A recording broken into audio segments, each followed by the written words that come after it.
What is going on, sports fans? Welcome to another episode of EBC Sports International. I'm your host tonight, Michael Hudson, coming at you from Seattle, Washington. We have a huge show for you tonight, but before we dive into our main sports topics, I want to introduce to you all of our panelists for tonight. First and foremost, we will be starting from Alexandria, Virginia, EJ Gonzalez. What's up, Mike? What's up, fellas? Wizards, again, clinched 10 today, and we could move up to 8. And there's some big games coming up. Playoffs right around the corner. Yes, sir. Thanks for joining us tonight, my man. And also my two Canadian friends. First from Ontario, Canada, we have Adian Pangalina. Yes, sir. Big weekend in sports, mainly basketball. WNBA started. We got the Hall of Fame inductees, Kobe Bryant, Kevin Garnett, Tim Duncan, and big weekend for playoff seedings. I cannot wait. Yes, same here, man. Same here. And last but not least, from Vancouver, BC, Canada, joining us tonight, we have Jolty, James Harden, Beard, Horvath. Let's go. What's up, y'all? Make sure you guys tune in every week because it's going to keep growing and growing. Of course, until my wife makes me shave it.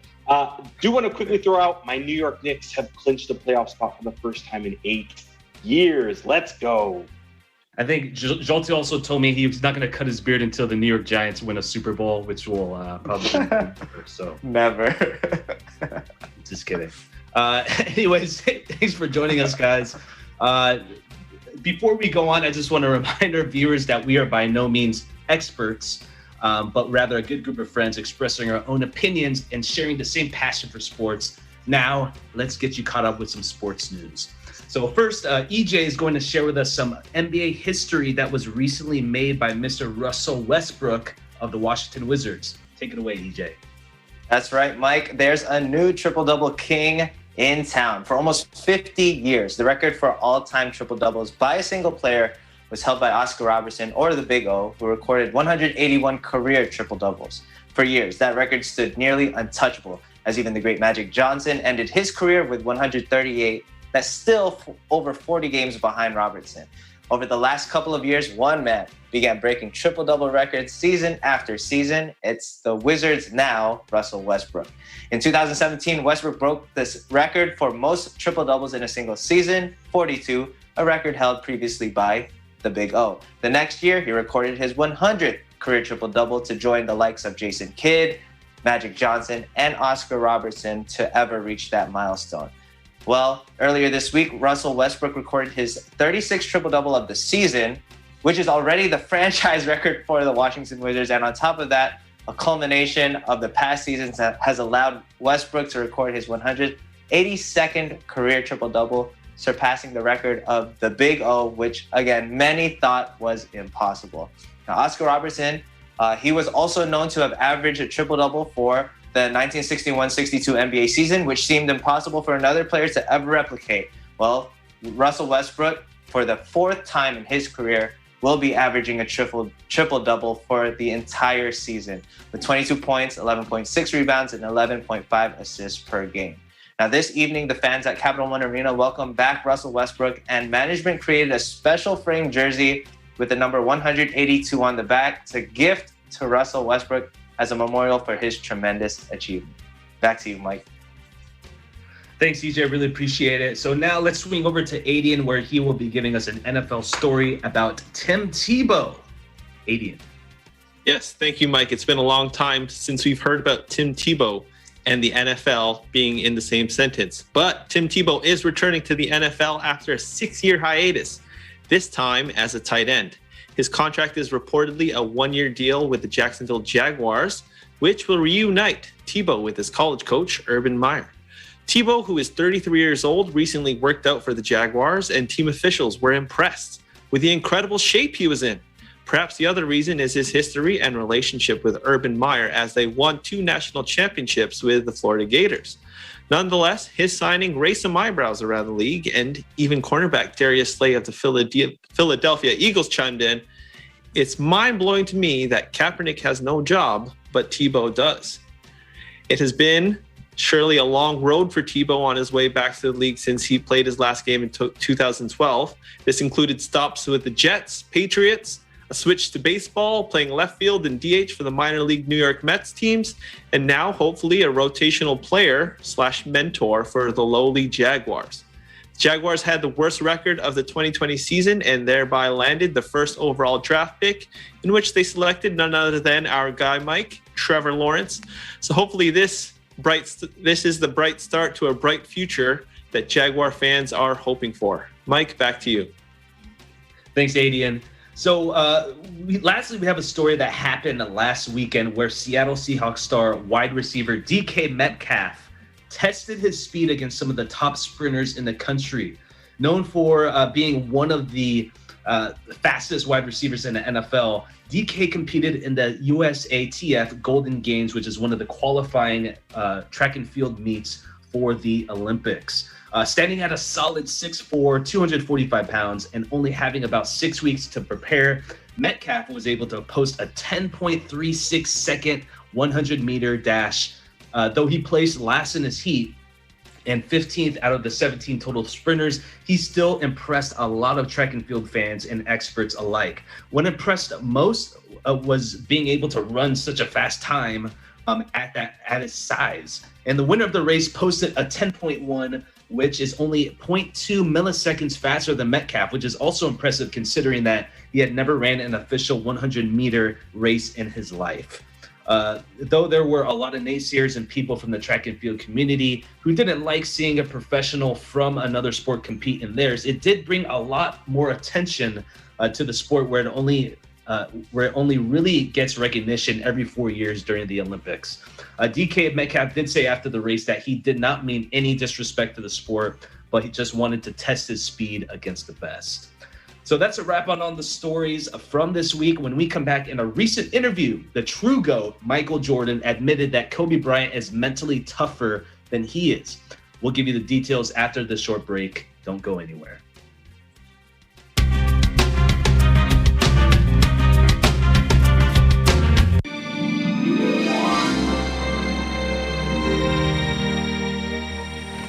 Sinabi sa'yo, buhay siya. Huh?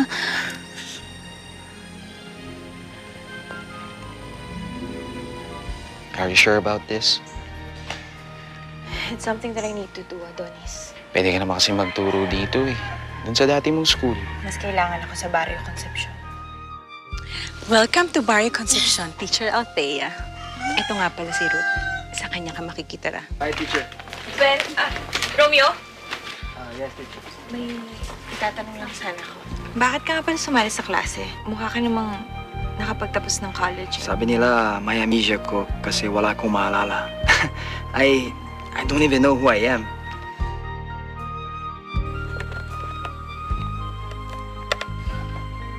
Do you like that? Oh, no. I'm sorry. Ano nangyari dito? Ito sing-sing ko. Thank you, teacher. Althea. Althea ang pangalan ko.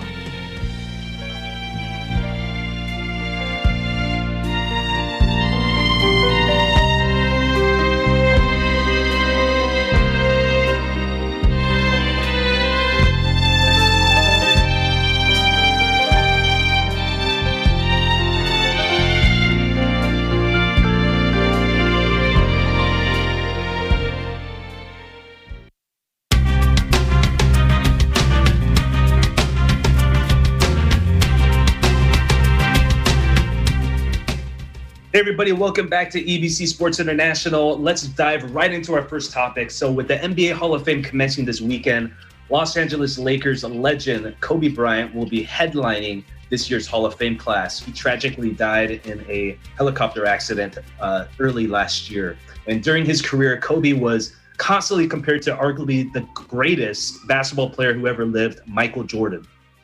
Coincidentally, Jordan will have the honor of introducing Kobe Bryant to the Hall of Fame in a recent interview, stated that Kobe may have been more mentally tough than he was. So EJ, I'm going to start with you. Do you agree with MJ? Yeah, man. Well, first off, I do want to say that, with Kobe not being able to be present at his own Hall of Fame induction, I think it's a very classy move that they chose Michael Jordan to be the one to induct him on his behalf.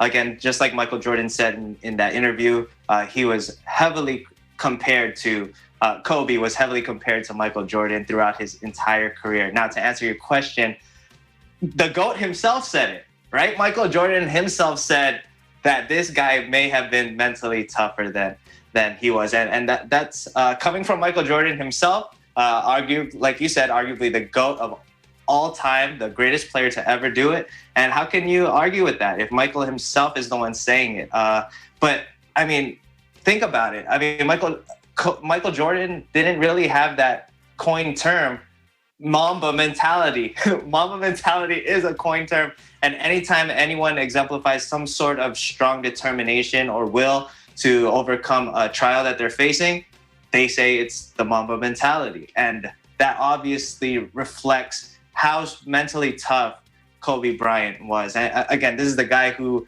tore his Achilles in the middle of a game, refused to go out to the locker room to get treated, instead came back and shot free throws before even understanding how severe his injury was, right? I mean, there's really no story like that when you think about Michael Jordan. There was the flu game, which actually ended up really being food poisoning because right, they were, now it's the food poison game, but the flu game just sounds way cooler. But again, that was definitely a sign of mental toughness by Michael Jordan during that time in a playoff series. But again, there's no term coined as Mamba mentality. Now, when you have that Mamba mentality, you think about Kobe Bryant. So it's hard to argue that this guy wasn't as mentally tough or tougher than Michael Jordan. Absolutely. Yeah. And I think it's just alarming just how similar their games were. You know, Exactly. We mentioned this on the show that millions of times, just how it's just almost a carbon copy. So Right. Really good take there, EJ. AD, I'm going to go over to you. So, with Jordan saying that, what are some skills you believe Kobe was better at than MJ, if you believe that? I'm going to say not much. Michael Jordan was more skilled. He was, I think, he had the edge in his determination to just win games. He has the championships, he has the rings, the MVPs, all of the accolades that are clearly much better than Kobe Bryant's. But what I will say is Kobe Bryant was a better shooter. Michael Jordan wasn't known for his three-point range. And Kobe Bryant, if you look at the career totals, he outnumbers him by a lot. I'm not too sure the exact numbers. I don't have them in front of me. But I think that had to do more with how the league was trending. And he was a better shooter. He had like beautiful mechanics. If you just watch him shoot jumpers all day long, and he might not be known as a great shooter because he took a lot of hard shots, a lot of bad shots. And he does also lead the league he leads the league in most field goals missed in all of league history, actually. So it's hard to say he's a great shooter if you just look at the numbers raw like that. But I mean, look at that form and that picture right there. That's a beautiful jump shot. He was one of the best. Absolutely. And Joti, just to get your take on it, with Jordan saying that, or finally admitting that someone is more mentally tough. I mean, what do you think this says about MJ in general? I mean, even in the documentary, I forget what it's called, The Last Dance.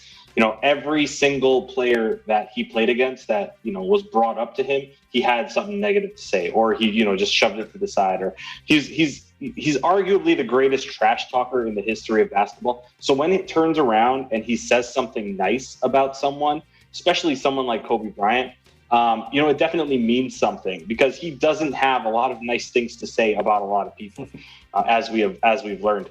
And his exact quote was, he said, "Remember, the people who followed me, my fans, didn't like that he was trying to copy what I had done." And that's the reason why he thinks that Kobe was more mentally tough than him. And I totally agree, because, before MJ before Jordan, it was like he wasn't copying anyone. He was just, becoming the greatest player in the world. When it came to Kobe, the greatest player in the world already existed. So it was, you know, all of it, not only as fans, but it was even the media. It was all about like, you know, are you better than Jordan? Or like, how do you think you compare to Jordan? Like, you know what I mean? And that has to get to you at a certain point in time when you're constantly being compared to someone. You know, I mean, that would definitely get to me. So I'm sure it got to him. And Jordan never had to go through that. So I definitely agree that, you know, Kobe was more mentally tough. And not only with the fans, but like I said, with the media. Jordan, you know, the Sports Illustrated wrote that article about Jordan saying he should quit baseball, and he never talked to Sports Illustrated ever again, even to this day. Kobe would never do that. You know, Kobe was kind of like the kind of guy who would, even if you said something negative about him, he would come back with a smile the next day. You know what I mean? Like, he never held a grudge. It never got to him. Whereas I feel like with Jordan, some things definitely got to him, like the Sports Illustrated magazine. Yeah, absolutely. And I think he's probably one of the few that carries a grudge for years. I mean, getting cut from the high school basketball team, I mean, what, like 40, 50 years later at the Hall of Fame, he made that and it's so dumb because he was only like in the 9th grade trying out for the senior team. Like, come on. Exactly. So it just showed how Mike, I got a question for you quickly. And to all of you guys, actually, do you think that Michael Jordan was just doing his job and being a presenter for the Hall of Fame and just saying nice things about Kobe Bryant? He's just saying this to say a nice thing, not because he actually believes it. Is that possible?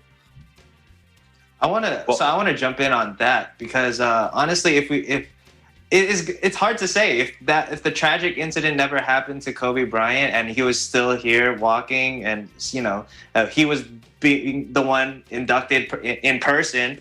No, we wouldn't hear that from Michael Jordan at all. I definitely don't think we would because Jordan wouldn't be the one inducting him in the first place, so that interview would have never happened.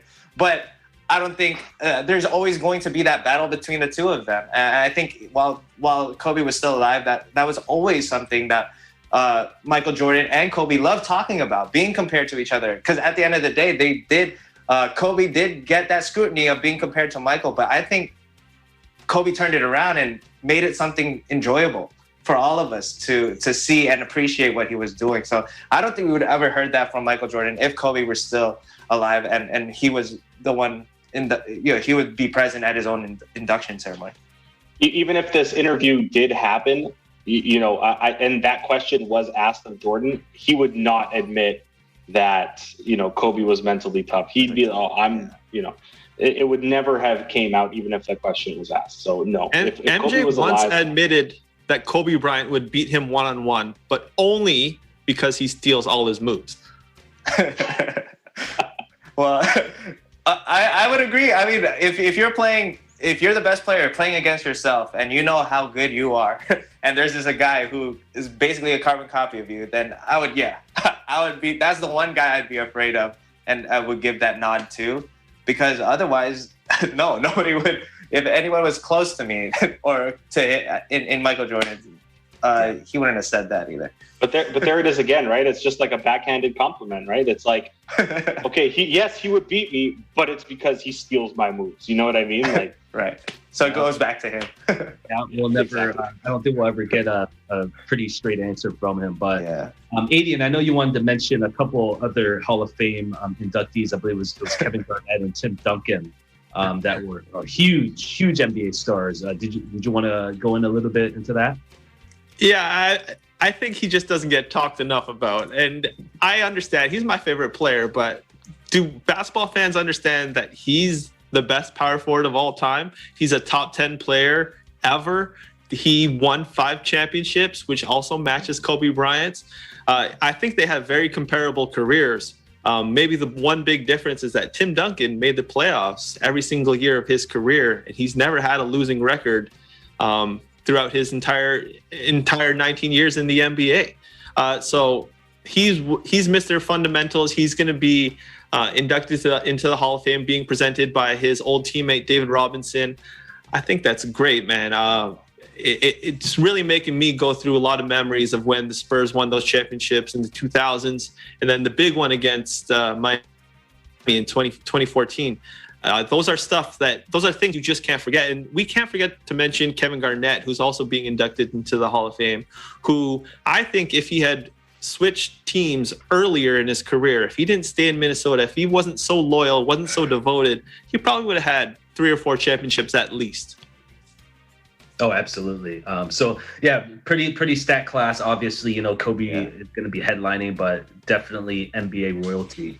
So staying with the NBA, we're going to the regular season is winding down, and there were amazing individual performances this year, as we stated earlier, with Russell Westbrook making history by breaking the triple-double record. Steph Curry of the Warriors making the most three-pointers ever in a month this past month. And Denver's Nikola Jokic successfully carrying the load without Jamal Murray. So I want to ask you guys, who has had the most impressive NBA season this year? Joel T, we'll start with you. For me, it's Jokic. I mean, not only, there are a lot of Jokic haters because he's a center.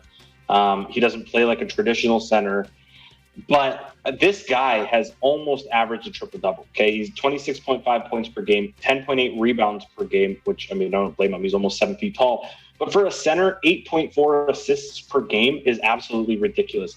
And on top of that, he does not have Jamal Murray, and he still kept the Nuggets in the top 4 in the NBA standings.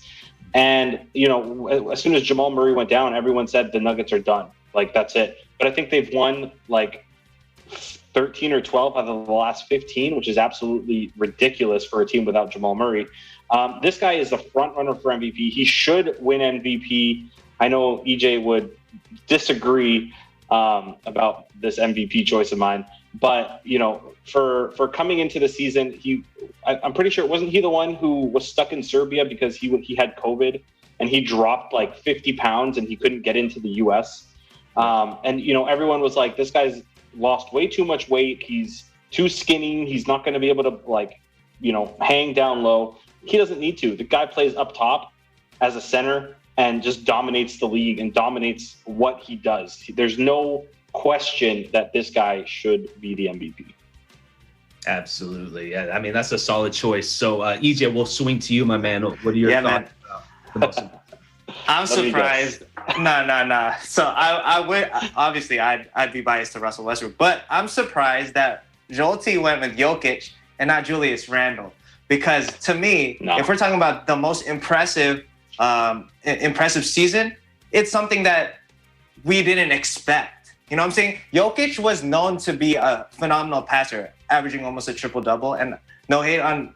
I like Jokic, but I don't agree that he's the front runner for MVP. He's had amazing stats. Russell Westbrook's stats are better. Despite the losing record, look at the complement of team that Jokic has compared to Washington. If we had the same record, I think Russell Westbrook would be an MVP front runner instead of Jokic if they had the same record. But again, you can't really compare that. But the most impressive season has to be from a guy we didn't expect, Julius Randle, who I think is the front runner for most improved. Look at where the Knicks are this year, turned it around, making they've clinched the playoff berth this year. It's going to be fun having the Knicks in the playoffs again, and they're an exciting team to watch. And I don't think a lot of people expected that, which is why I think Julius Randle and the New York Knicks has had the most impressive season thus far. Wow, man, that is, I have to agree. The Knicks they're coming back finally. They're just have been a franchise just in shambles, and Julius Randle had always just been a very great player. He just wasn't really with the right team. So I agree with you, Jay. It's really going to be exciting to watch, especially in the playoffs. Adian, how about you, my man? Yeah, a lot of honorable mentions out there. Jimmy Butler, who's been playing at an MVP level as of late. The Miami Heat are peaking. He's a guy that I think his name should be in the conversation too when it comes to who's been most impressive, who's been an MVP candidate. And then also, I would be remiss if we didn't mention CP3, Chris Paul, out with the Phoenix Suns, who at a certain point in the season, they were the first seed. I'm not sure if they still are today. Just want to double check that for you. Phoenix is second right now. Yeah. But man, to lead, he's pretty much the only change from last season to this season. Yep. Is basically Ricky Rubio now he's being played. Chris Paul's getting all those minutes, and Mikal Bridges took a step forward. But that's beyond the point. CP3 made the biggest difference in the culture here.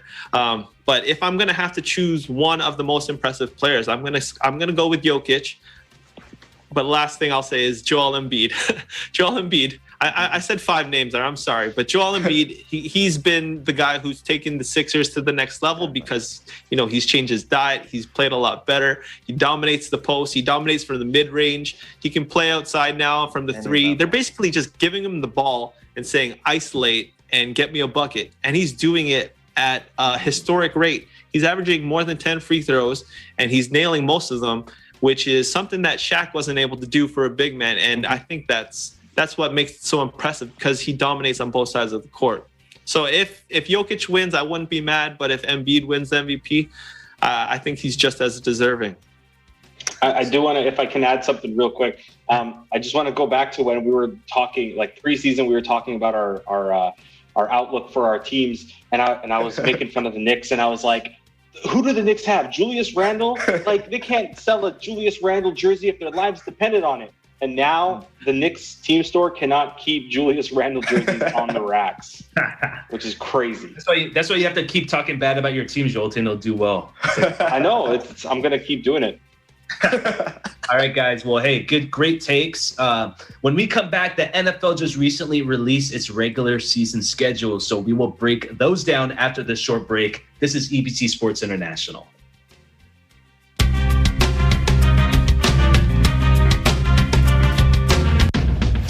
Can you feel it? Do you like it? Do you want it? So good. I love it. Okay, then buckle up, put the pedal to the metal, and let's ride.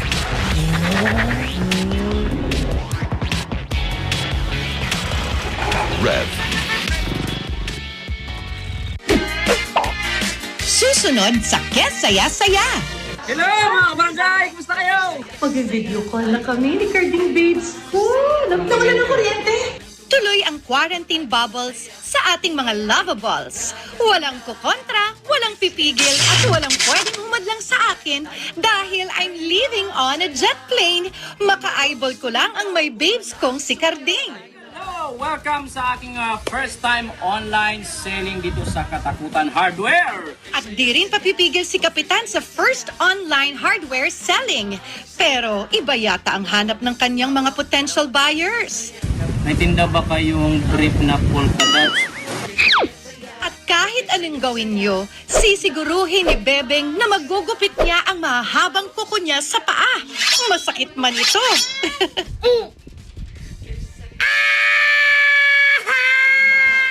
Sumaya tayong lahat. Kesaya-saya, tuwing linggo, 6:30 ng gabi, dito lang sa Net 25.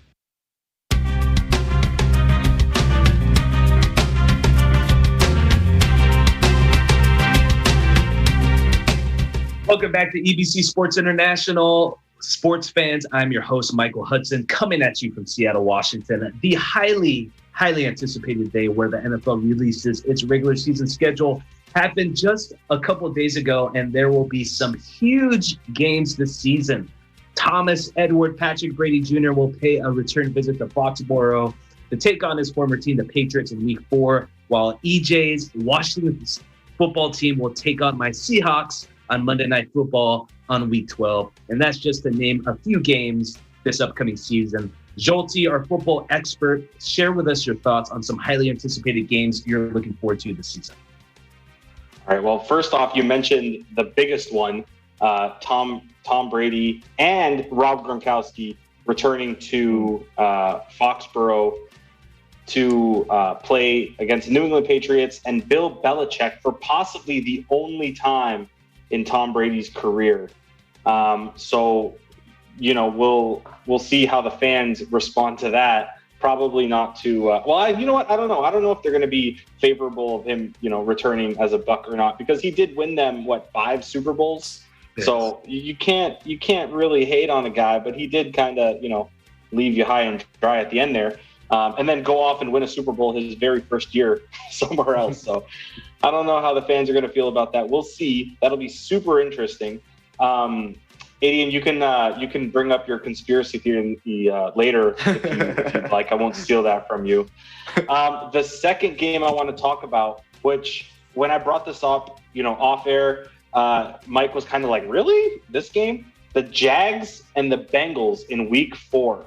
Think about this. Trevor Lawrence, who's the first overall pick this year, Joe Burrow, who was the first overall pick last year, but missed most of the season because he got injured, right?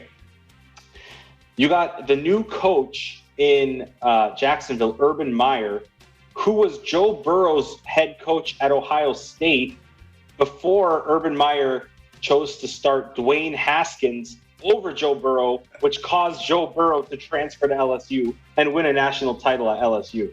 Wow. A lot of moving pieces, but it's a very personal game for a lot of people involved. So I'm definitely going to be checking out that one. And it's on Thursday night, so it's going to be in prime time. And prime time. So before I get to EJ, I need to mention a game is definitely I'm excited to see Cleveland against Kansas City, which is going to be the very first game of the season. I do kind of feel sorry for Cleveland because, they had all these high hopes, and then all of a sudden they draw Patrick Mahomes week 1. So that's going to be a tough one for them. EJ, how about you share with us some of the games you're looking forward to? Well, every single game that the Washington football teams play, I'm excited for, man. Obviously, we had such a great offseason. I think we weren't able to address that quarterback position I think Ryan Fitzpatrick is okay, but he's obviously not the long-term solution. But we have been getting our defense even stronger, and that's something that we were known for last year. I love the draft picks that they made during this year's draft with Jamin Davis, Benjamin St. Juste.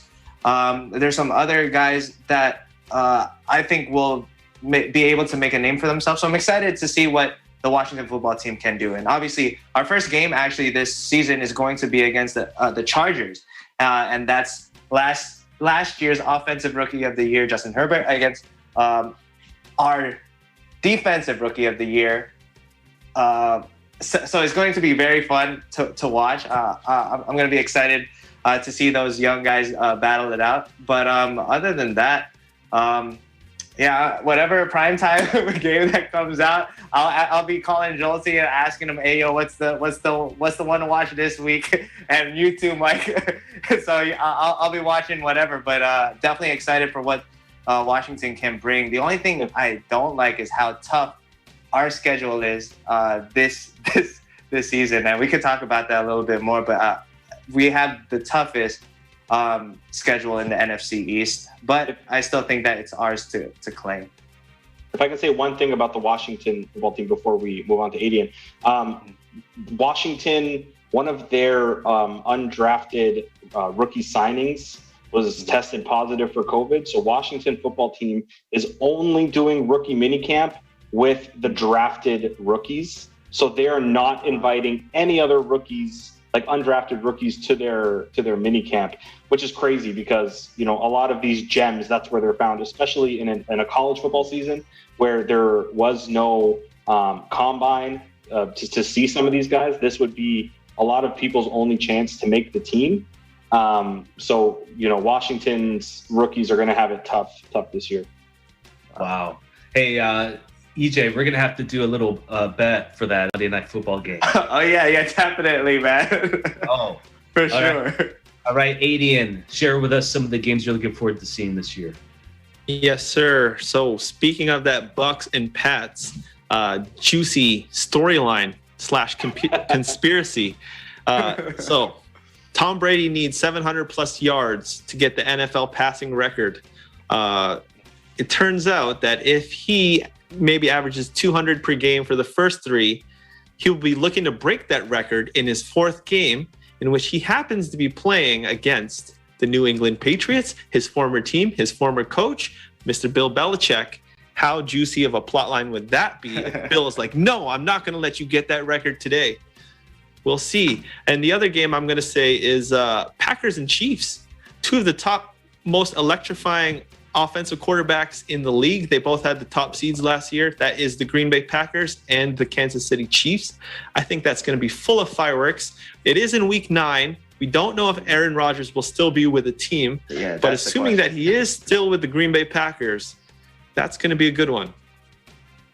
All right, before we move on to our next topic, I need to get two early predictions for the Super Bowl. So just based on what you've seen on the schedule so far, who are your Super Bowl favorites? EJ, we'll start with you. Obviously, the Washington football team. And by the way, Mike, that bet. End the show. End the show right now. Bro, that's my pick. Obviously, I'm biased. What a homer. Honestly, it's hard. sorry. I am very dedicated to my home teams, but it is hard to side against the Buccaneers, who, like we mentioned last week, was the first team ever to return all 22 starters. It's going to be hard. It's theirs to lose. It's the Bucs to lose, obviously. But to go back to our bet, Mike, I would love to see you in burgundy and gold once our Washington football team destroys the Seattle Seahawks. Especially, is Russell Wilson for sure coming back next year, or is that still up in the air? Or else they owe him $30 million if he doesn't. So okay, well he's gonna be disgruntled. So I'm gonna be looking forward to that. I look good in lime green and blues, but so it won't matter. But you in burgundy and gold, I'm gonna like to see that. We'll definitely see. So so you have Washington against who? Who are they playing in the Super Bowl? It would have to be the Kansas City Chiefs. It's theirs to lose as well. I think those two make Bucks and the Chiefs make it back to the Super Bowl. But I would pick my Washington football team against the Chiefs. All right, Jolte, how about you, my man? Yeah, I mean, it's definitely the Bucks to lose. And I would say the Kansas City Chiefs, but they lost Eric Fisher in the offseason, who's, an all-star left tackle. They just cut one of their starting D linemen for having a non-football injury when he tore his ACL working out off-site. So they cut him, or else they would have owed him $10 million to not play. There's just way too many factors for Kansas City to come back and, compete again. So I'm going to say from the AFC, it's got to be the Bills. So I'm thinking Tom Brady versus the Buffalo Bills Super Bowl. And I also want to quickly throw out that the Vikings a few days ago tweeted, probably it was on like Monday, saying, one thing is for certain, this year we will not play the Seattle Seahawks in what seems to be 75 years. 2 days later, the Seattle Seahawks were put on their schedule. So that's pretty funny. I love it. Adian, how about you, my man? Who's representing the Super Bowl this season? Hey, I don't got a lot of football analysis, but I'm going to go ahead and say the Bills versus the 49ers. I have no real reason why. I just think those two teams are pretty good. Quarterback? Woo. Man. They still got Jimmy. That's a juicy one. Well, hey, with mine, I'm going to have to go. I really think the Browns are going to come out of AFC this year. They're locking reloaded, and obviously Thomas Edward is going to get his 8th ring. So let's be real. He's going to get his 8th ring. I think he's going to retire after this season because there's literally nothing else he needs to prove. So we'll see what happens. So going back to the NBA, the playoffs are right around the corner and the seeds are almost finalized. And with that being said, there's always going to be that one player who is going to stand out from the rest and lead their team when it matters most. So guys, I wanted to ask you, who are the most dangerous players coming into the playoffs this season? Adian, we'll start with you. I'm thinking none other than Nikola Jokic. I don't expect the Nuggets to go too far into the playoffs, but I think he's just going to take his game to the next level, kind of the way he did in the 2020 bubble. He is becoming an almost unstoppable player. You try to double team him, he finds the open shooter. You try to put a smaller guy on him, he takes him down to the low post. You put a big man on him, he speeds by him or he can shoot over him. He's almost to the point where he's unguardable, and it's almost just unfair because of his passing ability. He runs the offense on his own. And when have you ever seen a one-man offense? I mean, of course, there's LeBron James and Luka Doncic and James Harden.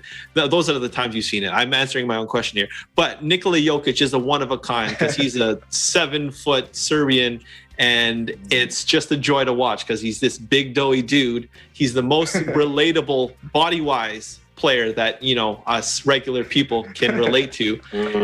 It's an absolute joy to watch.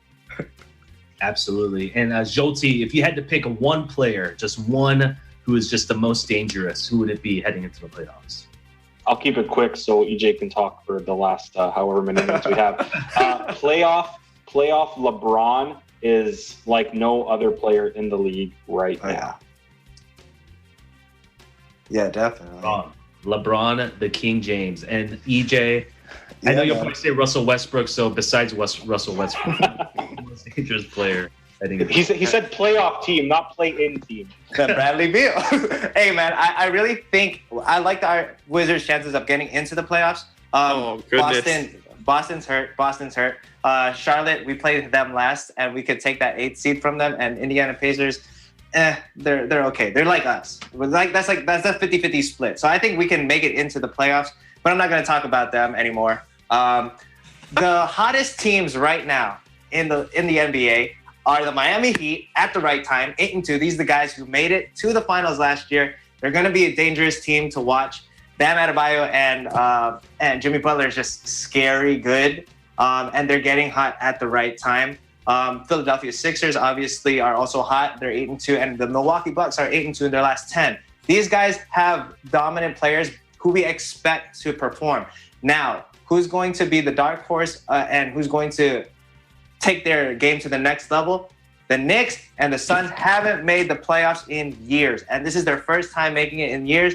So I am going with Julius Randle taking his game to the next level. We're going to see a playoff Julius Randle with a New York Knicks uniform. I think the crowd in Madison Square Garden is going to be electric, and I think we're just going to be able to see him take it up a notch in the playoffs, and it's going to be fun to watch. And then the Suns, Devin Booker. We've never seen a playoff Devin Booker. He's a guy who put up 70 in the regular season game, but who can get hot and who could score at will. So I think these two players are the ones to watch in the Western Conference, Devin Booker, and in the Eastern Conference is going to be Julius Randle. So I'm excited for the playoffs, man. I think East and West are going to be highly competitive. So you can't go wrong watching any of these series, honestly. I got to be honest, it's a very strange feeling hearing someone talk good about the New York Knicks. I don't know how to feel. It's weird. I was about to say, this is the first time, I believe, in the show's history, Jolty has never mentioned a New York team at all. You don't want to There's still one block left. There's still one block left. That's true. So we'll see. Okay. All right, guys, great takes, everybody. We're going to take a quick break, and when we return, we will talk more NBA and then do our question of the week. We'll be right back.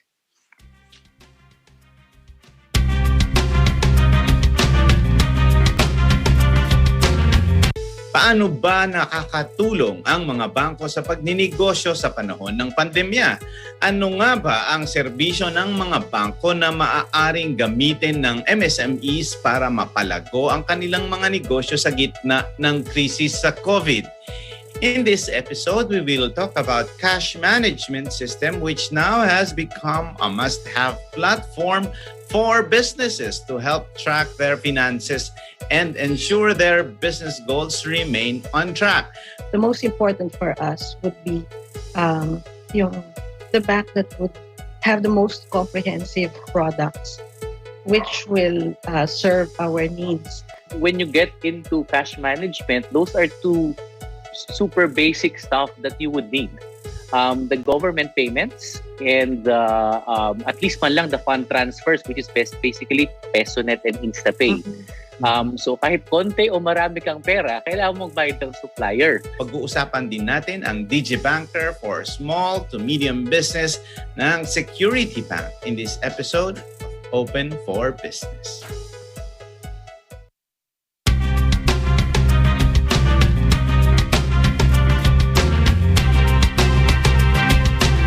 Hey, welcome back, everybody. The Los Angeles Lakers have been in a heap of trouble for the majority of the season, facing tons of injuries as well as struggling with all of the players being on the same page. As of right now, they are sitting at the 7th seed, which means they would be in the play-in round, which begins on Tuesday. EJ, do you think the Lakers are better off playing in the play-in round, or should they do their best to win out and hope to get into the 6th seed where they more than likely will play the Los Angeles Clippers? Nah. I mean, look, I think the Lakers are ready for the Clippers. They've always been ready for the Clippers. I think they wanted that last year when they were in the bubble. So I don't think they're scared of the LA Clippers, and they definitely wouldn't be there would be no pressure for them because they're already in the playoffs if they make that 6th seed, right? They have to, at all costs, avoid the play-in tournament because can you imagine a playoffs without LeBron James? A playoffs in years without LeBron James? I mean, obviously, other than that first year he had with the Lakers when obviously they tanked and he was unhealthy, but I mean, like, a playoff without, I think that season was kind of boring, seeing LeBron James not in the playoffs. Chill. The Raptors won the championship. But in the Western Conference, it was very boring to not see LeBron James there. And that could have been the reason why he won the championship because LeBron James wasn't there. But anyway, them being right now, they would have to face the Golden State Warriors, who is technically who is a mini kryptonite to LeBron James. And Steph Curry has been playing hot. He's been scoring incredibly. They're 7-3 in their last 10, while the Lakers are 5-5 in their last 10. They're unhealthy. They don't have the chemistry that they need and that momentum that they need to get into the playoffs. So at all costs, they need to avoid that play-in tournament because we are in jeopardy of seeing a LeBron-less playoff year. If they do make the play-in tournament, they could lose in the play-in tournament, which is crazy to talk about. Yeah, that is definitely. So, Adian, if you were the Lakers right now, would you sit LeBron and AD out, being more confident doing the play-in round, or would you play them hoping that Portland and the Mavericks lose out so you can get that 6th seed and just automatically go to the playoffs? Yeah, I'm never one to say that you should purposely sit out players so that you can lose on purpose. I'm all against tanking or losing games purposely. But with that being said, I think, okay, aside from the Raptors, that's only because the Raptors can't even do that right. Except for the Raptors getting hot pick. Yes, they lost 5 straight. That's great. Okay, but for the Lakers, and if you want to build a winning culture, like you can't do that. I get that part of it. Okay, so for the Lakers, all I'm saying is, you want to play either Phoenix, Utah, or Portland, or any of those top two teams there. You want to avoid the Clippers. I'm going to say as a Lakers, if you're a Lakers fan, just because they seem the most playoff ready. They have Kawhi Leonard, who has finals experience. I think they're the favorite in the West right now. You want to avoid them. So I don't mind if you play in the play-in tournament and play Steph Curry because they're beaten down. Although they're hitting their stride, I would prefer, if I'm a Lakers fan, that they try to win as many games, but if they can avoid the Clippers, then they got to do that. Definitely. So, Jolty, what are your thoughts about the Lakers? Should they? What's a better position for them? You think they're better off just doing the play-in round, or should they try their best to get that 6th seed and try and upset the Clippers in the first round? I mean, in my opinion, I think they should stay in the 7th seed, play in the play-in round, and win that game against. Actually, if it was right now, it would be the Grizzlies that they're playing. No, right now they play Golden State. 7 and 8 will play, so they'll play Golden State. And then Grizzlies are 8 right now on NBA.com. Oh, Grizzlies wow. are 8. Oh, they probably just won tonight then. They won tonight, yeah. So Lakers would play the Grizzlies, even if they played Golden State. As long as they win that game, they're going to be playing the Suns, which I think they match up incredibly well against the Suns, and they should have no problem. Last week, Mike, I know you weren't here last week, but I did mention that if the Lakers got the 7th seed and Golden State got the 8th seed, I think both of those teams would advance to the second round, because Golden State, in my opinion, has Utah beat, and same with the Lakers and the Suns. So you would see 1 and 2 out in the first round. So it seems like you guys are pretty confident LeBron is going to be 100% coming back from the injury. So, I mean... He doesn't have to be 100% to play against the Suns. He doesn't match up against anyone there. So with that being said, last question here, anybody can take this. So what do you think the Lakers need to do to make a run? Is it health? Is it hitting the outside shot? Is it playing defense? What is it? Man, I think it's obviously health. Honestly, the healthiest team is the one who has the best chances this season. With everything that's happened this season, especially a shortened season, health has played a pivotal role, which is why my Wizards are in the 10th spot. So we would actually be higher. But anyway, it'd definitely be health. Focus is health for sure. Definitely. Okay. So we're going to go do a quick lightning round. So earlier we were talking about players with the most impressive seasons. And now, as we all know, the regular season is about to end, and we have to award the NBA awards for this season. So we're going to go down the list really quick. I'm just going to say the title. You tell me who you believe should win the award. So Coach of the Year, EJ. Monty Williams of the Phoenix Suns. Adian. Quinn Snyder of the Jazz, just because I feel bad for all the slander I've given to Jazz fans. Guilty. Tom Thibodeau of the New York Knicks. Mentions New York. I love it. Most improved. I believe we all think Jordan Clarkson, right? No, Julius Randle. Most improved. Randle? Okay. Most improved. Absolutely. Julius Randle. Most improved. Yeah, got to be Julius Randle. But shout out to Jaylen Brown this year. Oh, yeah. Huge injury for him. Yeah. Defensive Player of the Year. I'm going Drew Holiday, bro. Drew Holiday is so underrated. He needs to get a Defensive Player of the Year, and I think this is the year. Jolty. I mean, if we're talking only Knicks, I'm talking Nerlens Noel, because he has the highest block percentage in the league. So, wow. Okay. Median. This is getting ridiculous. I got to go Rudy Gobert, because he actually plays for one of the best defenses in the league, and they have the number 1 seed. If there's any year where he's deserving, it's this year. Got it. All right. And 6th man, we all agree Jordan Clarkson, right? Jordan Clarkson. Hands down.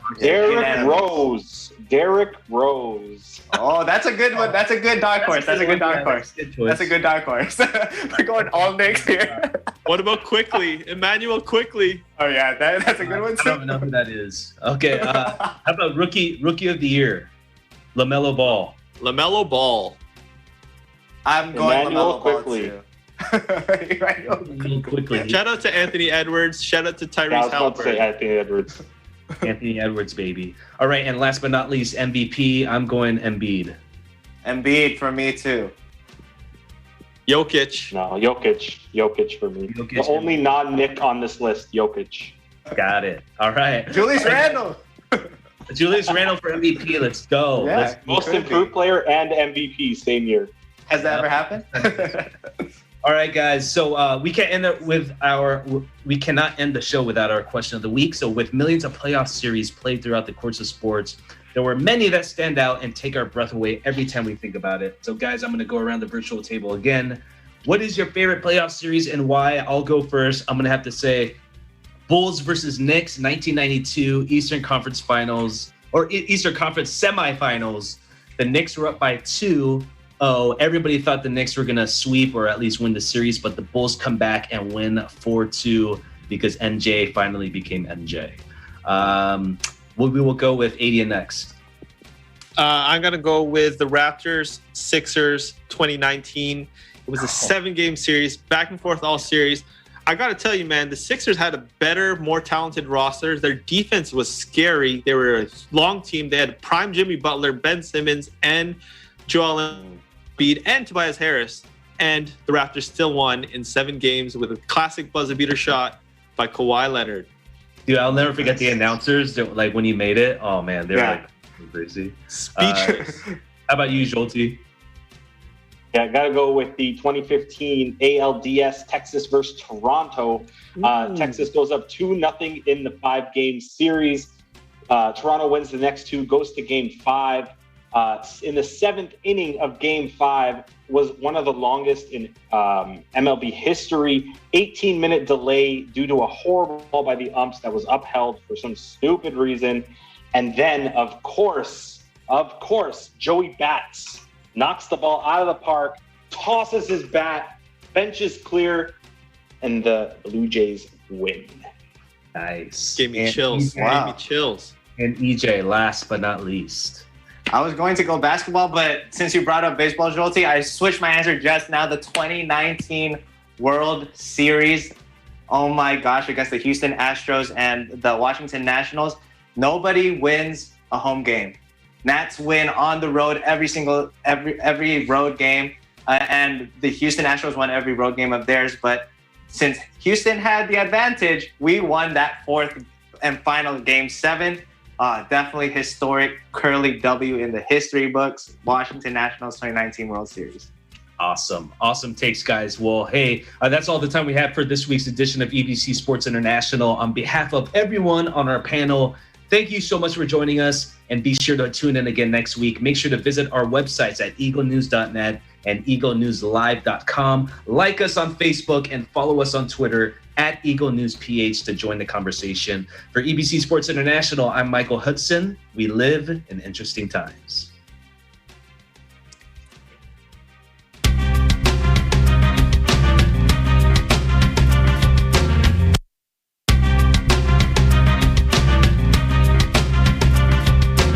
Rise up!